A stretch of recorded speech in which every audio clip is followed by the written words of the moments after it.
ଏହି ମହାନ ବ୍ୟକ୍ତିତ୍ୱ ମାନଙ୍କ ଜୀବନ ଆମକୁ ଗୋଟିଏ ଶିକ୍ଷା ଦିଏ, ଆପଣଙ୍କ ଜନ୍ମସ୍ଥାନ ନୁହେଁ ଆପଣଙ୍କ କର୍ମ ହିଁ ଆପଣଙ୍କ ପରିଚୟ। ରାଷ୍ଟ୍ରପତି ଭବନରୁ ପ୍ରଧାନମନ୍ତ୍ରୀ ଅଫିସ, ସୁପ୍ରିମକୋର୍ଟରୁ ରିଜର୍ଭ ବ୍ୟାଙ୍କ, କ୍ୟାବିନେଟ୍ ମନ୍ତ୍ରୀରୁ ସେୟାର ମାର୍କେଟ ଓ ପାଣିପାଗ ବିଭାଗରୁ ପୋଷ୍ଟାଲ ସର୍ଭିସ ପର୍ଯ୍ୟନ୍ତ ସବୁଠି ଓଡ଼ିଆମାନେ ଦେଶର ଭାଗ୍ୟ ନିର୍ଦ୍ଧାରଣ କରୁଛନ୍ତି। ପାଣିପାଗର ପ୍ରହରୀ ଡକ୍ଟର ମୃତ୍ୟୁଞ୍ଜୟ ମହାପାତ୍ର, ଯାହାକୁ ସାରା ବିଶ୍ୱ ସାଇକ୍ଲୋନ ମ୍ୟାନ୍ ଅଫ୍ ଇଣ୍ଡିଆ ଭାବରେ ଜାଣେ। ଭଦ୍ରକ ଜିଲ୍ଲାର ଏହି ଓଡ଼ିଆ ପୁଅ ନିଜର ସଠିକ୍ ପୂର୍ବାନୁମାନ ବଳରେ ଭୟଙ୍କର ବାତ୍ୟା ସମୟରେ ଲକ୍ଷ ଲକ୍ଷ ଲୋକଙ୍କ ଜୀବନ ରକ୍ଷା କରିବାରେ ମୁଖ୍ୟ ଭୂମିକା ଗ୍ରହଣ କରିଛନ୍ତି। ବର୍ତ୍ତମାନ ପ୍ରାଇମ ମିନିଷ୍ଟର ଅଫିସରେ ଦୁଇ ଓଡ଼ିଆ ପ୍ରଧାନମନ୍ତ୍ରୀ ନରେନ୍ଦ୍ର ମୋଦିଙ୍କୁ ପରାମର୍ଶ ଦେଉଛନ୍ତି। ଡକ୍ଟର ପ୍ରମୋଦ କୁମାର ମିଶ୍ର ସମ୍ବଲପୁରରୁ ଆସି ଦେଶର ଶକ୍ତିଶାଳୀ କାର୍ଯ୍ୟାଳୟ ପ୍ରଧାନମନ୍ତ୍ରୀଙ୍କ କାର୍ଯ୍ୟାଳୟରେ ମୁଖ୍ୟ ଭାବେ 2019ରୁ କାର୍ଯ୍ୟରତ ଅଛନ୍ତି। ଆଉ ଜଣେ ଅର୍ଥନୀତିର କର୍ଣ୍ଣଧାର ଶ୍ରୀ ଶକ୍ତିକାନ୍ତ ଦାସ ଦୀର୍ଘ 6 ବର୍ଷ ଧରି ରିଜର୍ଭ ବ୍ୟାଙ୍କ ଅଫ୍ ଇଣ୍ଡିଆର 25ତମ ଗଭର୍ଣ୍ଣର ଭାବେ ଦେଶର ଅର୍ଥନୀତିକୁ ସୁଦୃଢ଼ କରିଥିଲେ। ବର୍ତ୍ତମାନ ପ୍ରଧାନମନ୍ତ୍ରୀଙ୍କ ଦ୍ୱିତୀୟ ପ୍ରମୁଖ ସଚିବ ଭାବରେ କାର୍ଯ୍ୟରତ।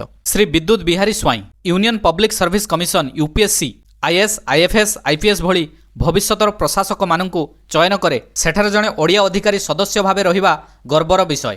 ଡକ୍ଟର ନିତେନ ଚନ୍ଦ୍ର 1990 ବ୍ୟାଚ୍ ଆଇଏଏସ୍ ଅଫିସର ବର୍ତ୍ତମାନ ଦେଶର ଆଇନ ପ୍ରଣୟନ ଏବଂ ସଂସଦୀୟ ବ୍ୟାପାରରେ ସେକ୍ରେଟାରୀ ଅଫ୍ ଲିଗାଲ ଆଫେୟାର୍ସ ପଦବୀରେ ରହି ଆଇନ ବ୍ୟବସ୍ଥାକୁ ସୁଦୃଢ଼ କରିଛନ୍ତି। ଦେଶର ହିସାବ ରକ୍ଷକ ଡକ୍ଟର ଗିରୀଶ ଚନ୍ଦ୍ର ମୁର୍ମୁ ମୟୂରଭଞ୍ଜରେ ଜନ୍ମିତ ଗିରୀଶ ଚନ୍ଦ୍ର ମୁର୍ମୁ ଜାମ୍ମୁ ଓ କାଶ୍ମୀର କେନ୍ଦ୍ରଶାସିତ ଅଞ୍ଚଳ ହେବା ପରେ ସେ ସେଠାକାର ପ୍ରଥମ ଉପରାଜ୍ୟପାଳ ବା ଲେଫ୍ଟନାଣ୍ଟ ଗଭର୍ଣ୍ଣର ନିଯୁକ୍ତି ହୋଇଥିଲେ। ସେ ବର୍ତ୍ତମାନ ଭାରତର 14ତମ କଣ୍ଟ୍ରୋଲର ଆଣ୍ଡ ଅଡିଟର ଜେନେରାଲ ଭାବରେ ସରକାରୀ ଖର୍ଚ୍ଚର ହିସାବ ରଖୁଛନ୍ତି। ସେୟାର ମାର୍କେଟ ବା ପୁଞ୍ଜି ବଜାରର ମୁଖ୍ୟ ଶ୍ରୀ ତୁହିନକାନ୍ତ ପାଣ୍ଡେ 2025ରୁ ଏହି ଓଡ଼ିଆ ଆଇଏଏସ୍ ଅଫିସର ସେବିର ଅଧ୍ୟକ୍ଷ ଭାବେ ଦେଶର ସେୟାର ମାର୍କେଟକୁ ନିୟନ୍ତ୍ରଣ କରୁଛନ୍ତି। ଶ୍ରୀ ଶୁଭେନ୍ଦୁ କୁମାର ସ୍ୱାଇଁ ଭାରତୀୟ ପୋଷ୍ଟାଲ ସର୍ଭିସ ବୋର୍ଡର ସଦସ୍ୟ ଭାବେ ନୀତି ନିର୍ଦ୍ଧାରଣ କରିବାର ପ୍ରଥମ ଓଡ଼ିଆ।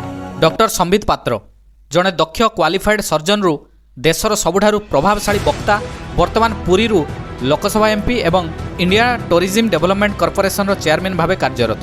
ଶ୍ରୀ ଧର୍ମେନ୍ଦ୍ର ପ୍ରଧାନ ସେ ଜାତୀୟ ଶିକ୍ଷାନୀତି NEP 2020କୁ କାର୍ଯ୍ୟକାରୀ କରିବାରେ ଯୁବପିଢ଼ିଙ୍କ ଦକ୍ଷତା ବିକାଶ କରିବାରେ ତାଙ୍କର ଭୂମିକା ରହିଛି। ପୂର୍ବରୁ ପେଟ୍ରୋଲିୟମ ମନ୍ତ୍ରୀ ଓ ବର୍ତ୍ତମାନ ଶିକ୍ଷାମନ୍ତ୍ରୀ ଭାବରେ କାର୍ଯ୍ୟରତ। ଶ୍ରୀ ଅଶ୍ୱିନୀ ବୈଷ୍ଣବ ପୂର୍ବତନ ଆଇଏଏସ୍ ଅଫିସରରୁ ଜଣେ ସଫଳ ରାଜନେତା, ବର୍ତ୍ତମାନ ministry of railway O ministry of information technology ଭଳି ଗୁରୁତ୍ୱପୂର୍ଣ୍ଣ ବିଭାଗ ସମ୍ଭାଳୁଛନ୍ତି। ଆଦିବାସୀ କଲ୍ୟାଣର ପ୍ରତୀକ ଶ୍ରୀ ଜୁଏଲ ଓରାମ ସୁନ୍ଦରଗଡ଼ର ଏହି ବରିଷ୍ଠ ନେତା ବାରମ୍ବାର କେନ୍ଦ୍ରରେ ମନ୍ତ୍ରୀ ହୋଇ ଓଡ଼ିଶାର ଆଦିବାସୀ ସମାଜର ସ୍ୱରକୁ ଦିଲ୍ଲୀରେ ପହଞ୍ଚାଇଛନ୍ତି। ବର୍ତ୍ତମାନ କେନ୍ଦ୍ର ଜନଜାତି ବ୍ୟାପାର ମନ୍ତ୍ରୀ ଭାବେ କାର୍ଯ୍ୟରତ।